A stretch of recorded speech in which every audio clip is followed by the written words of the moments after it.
Alors, ici, nous allons faire une analyse des données. Ok, voici les données que nous avons collectées. Données collectées, nous avons les dates, le code de service, les types de produits, les vendeurs, le type de magasin, les quantités vendues, le prix unitaire et le chiffre d'affaires. Ok, ici, nous allons déterminer le chiffre d'affaires en multipliant la quantité fois le prix unitaire. Ok, donc ça, on peut le faire rapidement. On peut le faire rapidement. On va. Ok, et c'est bon. Ici, les dates ne sont pas au bon format, donc il faut sélectionner la plage, mettre au bon format date. C'est très important dans l'analyse des données, pouvoir formater les données. Ok, super. On se place là, on va mettre dans un tableau. Donc, je me place ici, je fais CTRL étoile ou CTRL A. Donc, je reste dans n'importe quelle cellule de mes données et je vais sélectionner toutes les données, faire CTRL étoile, CTRL A. Ok, et je mets ici toutes les valeurs. Ici, c'est mal fait. Donc, bon format date, c'est bien, super. Ok, je peux mettre les couleurs comme je veux. Faire un peu le design. C'est bon, super. Alors ici, c'est notre tableau de reporting. Fait l'analyse des données par produit en fonction des informations demandées par la direction, le type de produit, le nombre de commandes, le total des ventes, la moyenne, le chiffre d'affaires réalisé par magasin. Okay, nous avons différents types de magasins et différents types de produits. Okay. Et le nombre de ventes réalisées.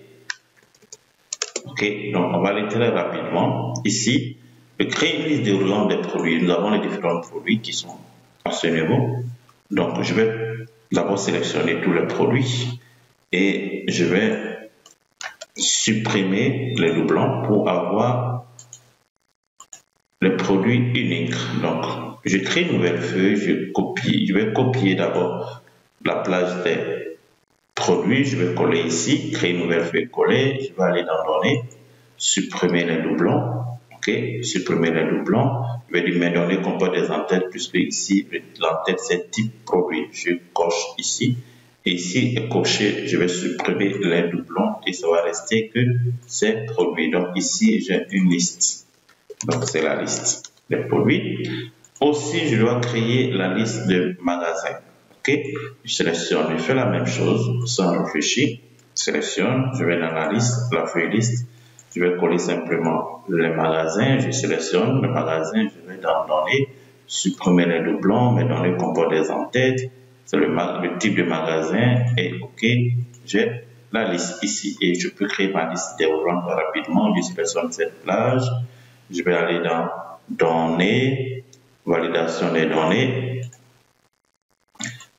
Option autoriser une liste, je clique ici la source, je vais dans la liste, la feuille liste, je sélectionne la source, le type de produit et j'ai trié ma liste déroulante et j'ai les différents produits qui sont ici tranquillement et sans me casser la tête et voici les différents produits qui sont là. Alors maintenant au niveau des Aussi, au niveau des magasins, je fais la même chose, données, validation des données, attention, validation des données, autoriser une liste, la source ici c'est type de magasin et ici j'ai le magasin 1, ici j'ai le magasin 2, c'est bon. Alors maintenant, on passe à l'analyse. Le nombre de commandes par produit, ok, donc je compte, le nombre de commandes c'est NB. Point C avec une condition. Ok, donc la plage ici on parle la plage de produit. Ok, sélectionne cette plage. Je vais référence absolue puisque je vais donner toujours la même plage. Donc je vais insérer le dollar, point virgule.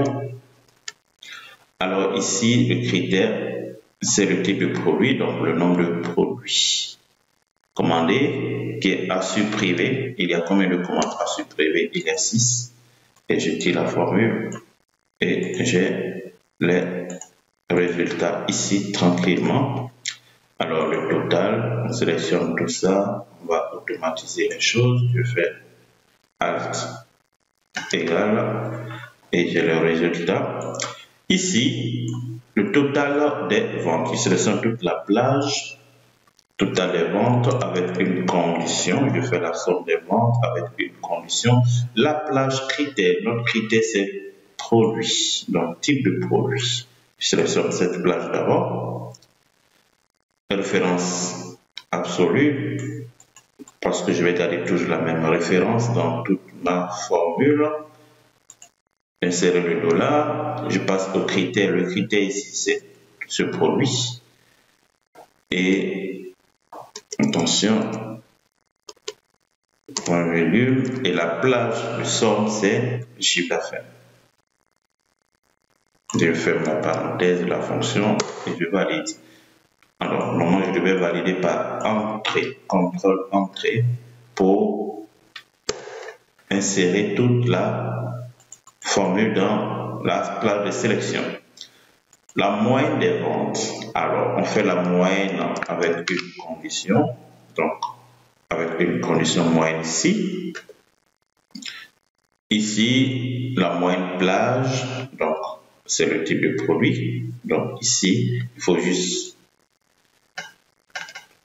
cette formule, on déplace, et on doit faire attention dans la plage de sélection avec le critère. Ici, au lieu que ça soit somme, ça va être moyenne ici. Donc, je vais modifier tout simplement la formule moyenne ici. Et voici, attention, qu'est-ce que je fais? Attention, les plages sélectionnées. Attention, je dois bien vérifier les plages type de produit. La plage, ok, super. Donc, il faut faire attention aux références. Alors, magasin.